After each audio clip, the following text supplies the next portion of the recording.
Bonjour à tous, nous sommes ravis de vous présenter aujourd'hui le tout premier numéro de notre journal diocésain.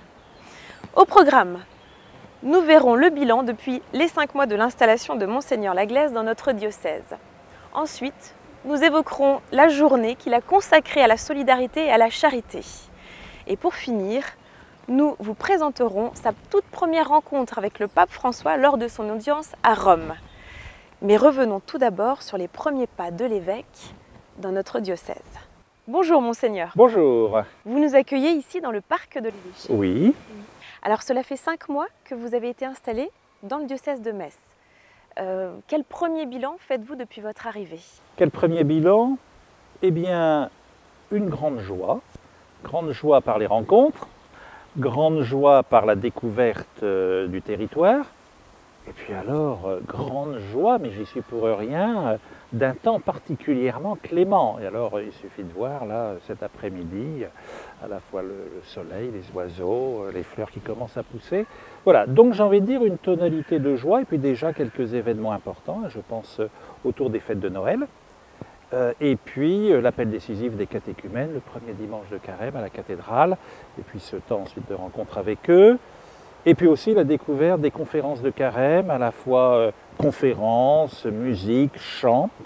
Voilà, donc une dynamique, rencontre bien sûr des prêtres, puisque je m'étais consacré les premiers mois surtout pour les prêtres. J'ai déjà rencontré aussi, il y a une quinzaine de jours, les diacres et leurs épouses. Et puis alors différentes rencontres comme ça. En fin de journée, je pars visiter l'hôpital de Mercy, j'étais à l'inauguration de Schumann. Donc différentes réalités et de la vie du diocèse, de l'Église catholique, et puis de la vie de la cité, de la société mosellane. Vous venez du diocèse de la Drôme, vous découvrez donc en Moselle le Concordat. Et qu'est-ce que cela change pour vous? Le hasard a fait, ou la providence, que il y a 1 mois et demi, le ministère de l'Intérieur a publié un recueil du droit local des cultes reprenant à la fois le texte du Concordat et toute la jurisprudence jusqu'en juillet 2013 concernant ce droit local des cultes. Donc pour catholiques, les églises protestantes et le judaïsme. Alors c'est très intéressant parce que je m'aperçois à la fois que c'est une réalité très présente et qu'il faut découvrir, mais en même temps je m'aperçois aussi qu'on n'a pas, je pense, suivi tous les arrêts de la jurisprudence du tribunal administratif, du Conseil d'État, des décrets du Conseil constitutionnel. Alors je pense qu'il y a parfois un risque d'être fixé à un moment donné et on n'a plus suivi. Le droit est une matière vivante, hein. Et puis alors la production de lois et tout ça. Donc il nous faut, pour moi c'est une alerte de dire il nous faut être aussi performants dans, je ne veux pas qu'on soit tous des juristes ou des spécialistes du droit, mais il nous faut faire attention à toutes ces décisions qui concernent notre quotidien. Vous avez consacré, Monseigneur, une journée à la solidarité et à la charité. Nous avons fait un reportage sur cette journée que nous allons justement regarder dès à présent. Plus de 15 mouvements composent le Conseil de la solidarité du diocèse. Du Secours catholique à l'association ZAI, en passant par l'Ordre de Malte ou les équipes Saint-Vincent, de nombreux bénévoles se mettent au service de leurs frères. Ce travail de proximité, soutenu par les dons des fidèles et les aides du diocèse à travers la quête diocésaine, porte de nombreux fruits.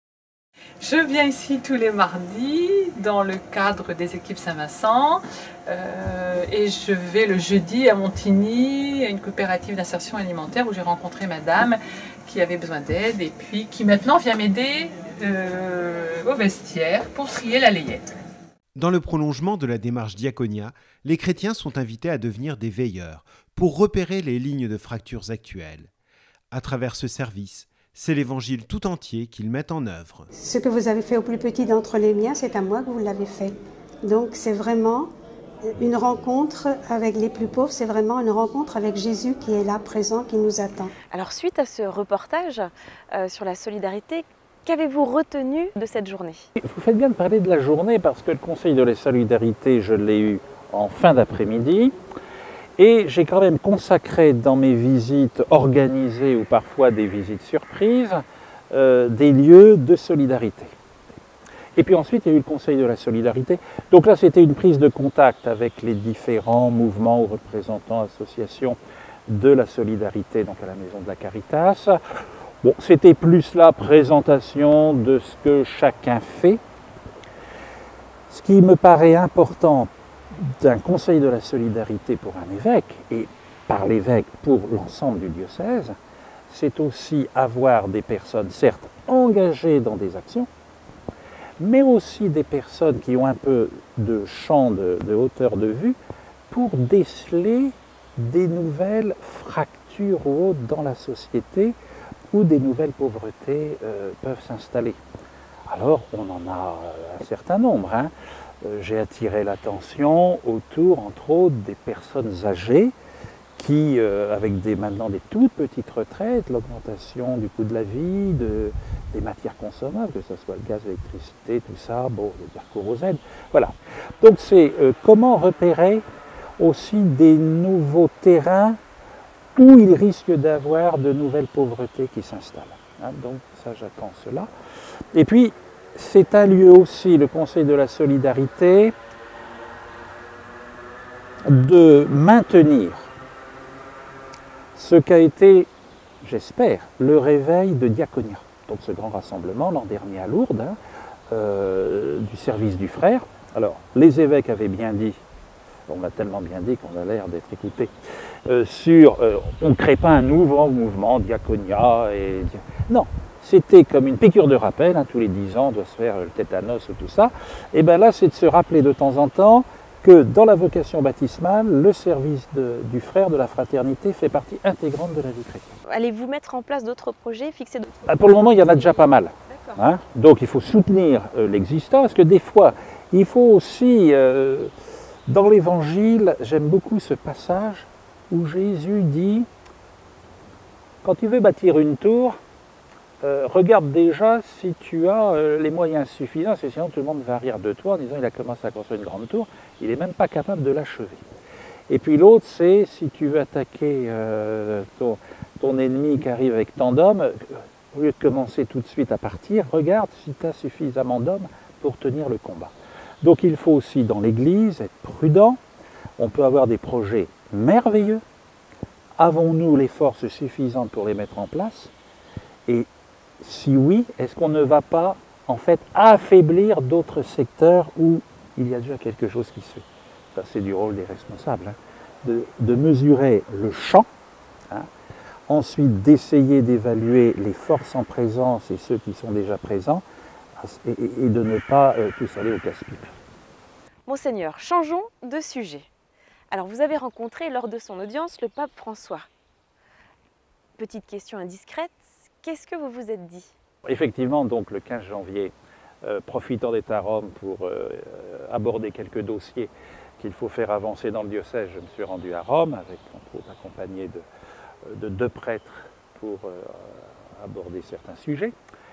Et puis, je suis allé à l'audience du mercredi, et puis ensuite, donc, chaque évêque est invité à aller saluer personnellement le Saint-Père. Donc, je me suis approché du Saint-Père, et j'ai raconté ici ou là qu'allant célébrer la messe avant Noël à la prison de Queuleux, les prisonniers m'avaient demandé des chapelets. Et je leur avais dit, puisque je vais aller à Rome, et dans tous ces petits magasins, on trouve des chapelets à des prix tout à fait raisonnables, même des paquets de chapelets, je leur ai dit, je vous en ramènerai. Et l'un a crié, mais le pape pourrait les bénir. Donc je n'allais pas emmener dans mes poches mes sacs de chapelets, donc je lui ai dit, très Saint-Père, j'ai une demande à vous faire, les prisonniers de mon diocèse demandent votre bénédiction. Alors, il comprend le français, il a un peu de mal à s'exprimer en français, mais enfin je devrais m'exprimer en espagnol, ça serait pire. Et donc il a pris le temps de la réflexion, il me tenait fort les mains, et il m'a dit, j'aime beaucoup les personnes en prison, je les bénis tous. Voilà. Et en me disant cela, il mettait la main sur son cœur. Monseigneur, je vous remercie. Eh bien, merci à vous et à toute l'équipe de nos techniciens qui commencent à avoir sans doute des crampes dans les bras. Et nous vous donnons rendez-vous pour le prochain numéro. Avec plaisir.